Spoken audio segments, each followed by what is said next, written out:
Meilleurs vœux 2025. Bonheur, prospérité, longévité et surtout santé à tout, euh, à toutes et à tous. Alors aujourd'hui, nous allons parler de l'ambition. Nous allons parler de l'ambition. C'est quoi une ambition? C'est ce désir-là interne de faire le mieux.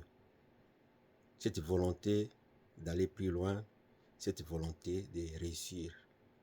C'est ça l'ambition. Et l'ambition commence par des rêves. Il faut rêver grand. Commencer petit, mais rêver grand. Si les pays qu'on appelle développés se sont développés parce qu'ils ont eu de l'ambition. L'ambition de mieux faire, l'ambition de développer beaucoup de secteurs comme l'automobile, la technologie, le spatial, l'agriculture, la construction. Ils ont eu de l'ambition de mieux faire. Ça n'a pas été facile et ils se sont butés à beaucoup de difficultés, beaucoup d'obstacles, mais ils ont continué à avancer. Bonjour les amis, euh, ici votre serviteur Tanaforce. Nous vous disons, nous vous souhaitons, comme je l'ai dit au début, toutes les bonnes choses pour l'année 2025. Et nous sommes heureux de vous présenter notre émission Héritage. Si vous voulez suivre nos émissions passées ou qui vont venir, allez sur YouTube et cliquez Héritage dans la force. Vous allez voir ce que nous avons pu faire comme émission. Bien. Alors je disais, nous allons parler de l'ambition aujourd'hui. Nous nous sommes rendus compte que beaucoup de gens, surtout nous les francophones, nous avons perdu de l'ambition. Alors, comme je l'avais dit, l'ambition, c'est le désir de faire mieux, d'aller toujours de l'avant. Alors, j'aime imager toujours mon exemple à partir de la nature, ou mes exemples à partir de la nature. Si je prends la jungle, les animaux prédateurs ou les animaux forts, chaque jour en se levant, ils ont comme ambition de courir vite pour attraper leurs proies, qui sont des animaux moins forts, entre guillemets. Alors, eux aussi, les animaux moins forts, quand ils se réveillent le matin, ils courent plus vite, ils cherchent à courir plus vite que les prédateurs pour échapper à leurs griffes et sauver leur vie. Donc, de l'autre côté, il y a les prédateurs. D'un côté, il y a le prédateur, de l'autre, il y a des proies. Alors, nous nous plaçons de quel côté? Prédateur ou proie? Donc, chacun a ses ambitions. Alors, quand on est prédateur, on est comme on a la positivité, on veut réussir. Et quand on se comporte comme une proie, on veut être étouffé, on veut être avalé par les autres. Nous nous plaçons de quel côté? Alors, un enfant à la naissance, un bébé, au début, il est nourri. Après, il grandit un peu avec les aliments un peu soft, un peu tendres. Et après, déjà naturellement, l'enfant a des ambitions aussi, de commencer à manger seul. L'enfant a des ambitions de se tenir debout et de marcher seul. Et après, des fois, on le tient à la main. À un moment donné, il va vouloir le faire seul. Vous allez l'amener à l'école, à un moment donné, il va vouloir partir seul. C'est ça, ce sont les ambitions. De faire mieux, d'être indépendant, d'être autonome. Donc nous voyons que déjà naturellement, euh, un homme, quand on dit homme, je prends le sexe féminin masculin, naturellement, on a ce désir-là d'être ambitieux. Déjà, comme je vous ai dit tout à l'heure, l'enfant cherche à faire le sevrage pour être autonome. Et quand même on va à l'école, on commence l'école maternelle, on est ambitieux. On va à l'école primaire, secondaire, on est ambitieux. On part à l'université, on termine l'université, on est ambitieux. On devient assistant, chef de travaux, professeur, ainsi de suite. Ce sont des ambitions. D'aller toujours, de faire mieux, d'aller de succès en succès. Alors, l'ambition, il y en a dans beaucoup de domaines. Dans la science, comme j'ai cité ici, à l'école, tout ça. Et vous avez ces désirs-là de publier des livres, de lire. Si vous lisez par exemple un livre par mois, vous donnez comme ambition de lire peut-être 3 livres par mois. Vous élevez votre standard. C'est ça l'ambition. C'est ça l'ambition. Ça c'est en science. Et dans la religion aussi, il y a des ambitions. On commence à être prédicateur dans la famille. Et puis, à l'église, on devient diacre. Et puis, on lit des versets. On fait des prières, on devient, excusez-moi, évangéliste, pasteur, apôtre. Ça, c'est être ambitieux aussi. Dans la spiritualité. Et quand on dit spiritualité aussi, c'est pas seulement la religion.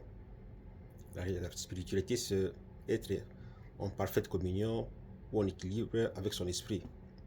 C'est-à-dire que faire des choses qui sont recommandées pour avoir un esprit tranquille, avoir un esprit équilibré, comme faire le bien.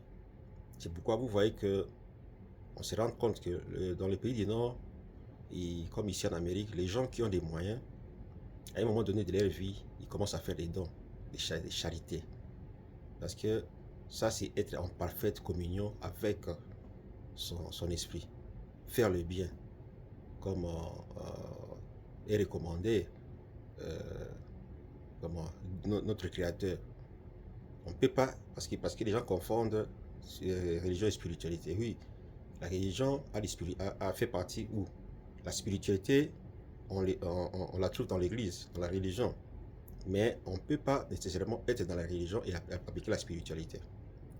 Pourquoi vous voyez quand j'ai dit comment tous ces gens qui ont réussi financièrement, matériellement, ils mettent à la disposition de certaines communautés des fonds, par exemple pour la recherche. Et dernièrement, il y a le gouvernement américain qui a cherché à, comment on dit ça, il y a des loans. Loans, c'est l'argent que le gouvernement donne quand vous voulez aller, pas le gouvernement nécessairement, il y a des organisations qui financent vos études en un an, à la fin, le repaiement avec des intérêts. Alors le gouvernement s'est battu pour comment payer ces frais-là pour alléger la tâche aux étudiants. Moi, je suis bénéficiaire aussi de cette politique-là. Et ça, comment les ambitions du côté dans la spiritualité, faire le bien, aider les autres, éviter les mal, éviter les mal. C'est ça la spiritualité, pour être en équilibre. Donc, il y a les ambitions de la spiritualité aussi. Il y a, comment on dit ça, il y a des ambitions dans les projets de la vie. Il y a des ambitions. J'ai construit une maison, je vais construire une deuxième, peut-être une troisième aussi. J'ai un champ de 1 hectare. Il faudrait que j'agrandisse pour avoir de 5 hectares, 10 hectares. Aller toujours de l'avant, progresser, évoluer, faire beaucoup plus de succès, mais par des moyens normaux, légaux, pas par des moyens biaisés, pas par la tricherie. Donc, on fait ça en parfait équilibre avec sa spiritualité. On peut avoir des ambitions dans ses relations amoureuses. Par exemple, un couple qui est ensemble, il y a des mésententes, on se fixe des ambitions pour comment faire table rase et recommencer. C'est faire des aveux et maintenant vivre en parfait équilibre avec soi-même. Ça fait partie des ambitions. On a un enfant, on pense avoir un deuxième enfant. Ce sont des ambitions. On a des finances, on a par exemple 1000 dollars dans les comptes, on veut avoir 3000, 4000. Ce sont des ambitions aussi. Alors, je dis cela parce que nous avons remarqué que nous avons, la vie est devenue comme une routine. On part au travail, on quitte le travail, on se rencontre dans un débit de boisson avec ses amis, on partage un verre, on rentre à la maison, on regarde novelas, on regarde les théâtres, les informations. Demain, c'est la même chose, on va au travail, on est avec des amis dans les débits de boisson, on partage, on va à la maison, on regarde novelas, on regarde les informations, on regarde les théâtres, on dort. La vie est devenue comme une routine. Nous avons perdu cette ambition-là, ce désir-là d'aller plus loin. C'est pourquoi comment dirais-je, je veux que nous réveillons et comme l'année 2025 commence, que nous puissions devenir encore plus ambitieux qu'avant. Donc, levons cette routine-là et commençons à refaire les choses. Même s'il y a des obstacles, nous devons avancer. Les Américains ou les ambitieux américains disent ceci: réussir ou mourir en essayant. Je répète, réussir ou mourir en essayant. Donc, on ne dit pas que il faut chercher à devenir millionnaire, non. Réussir, c'est ce qu'on s'est convenu, c'est qu'on s'est projeté comme, comme standard, quoi. On a un projet, il faut faire des efforts pour réussir. Et il y a des ambitions, bien sûr, du côté finance aussi, comme je l'avais dit, ou du côté matériel. Voilà, les amis, ce que j'avais à partager avec vous aujourd'hui. Nous devons continuer à rêver grand. Si les pays du Nord sont devenus de grandes puissances dans le domaine militaire, et ainsi de suite, technologique, parce qu'ils ont toujours rêvé grand. Les États-Unis, le Canada, la France, l'Allemagne, le Japon, la Chine maintenant, parce qu'ils ont rêvé grand.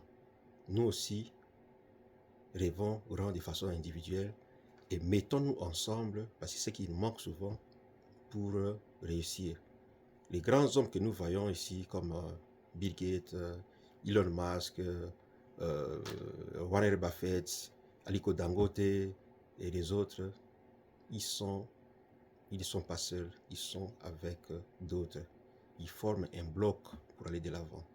Mais nous, les francophones, nous avons cette difficulté-là de se mettre ensemble.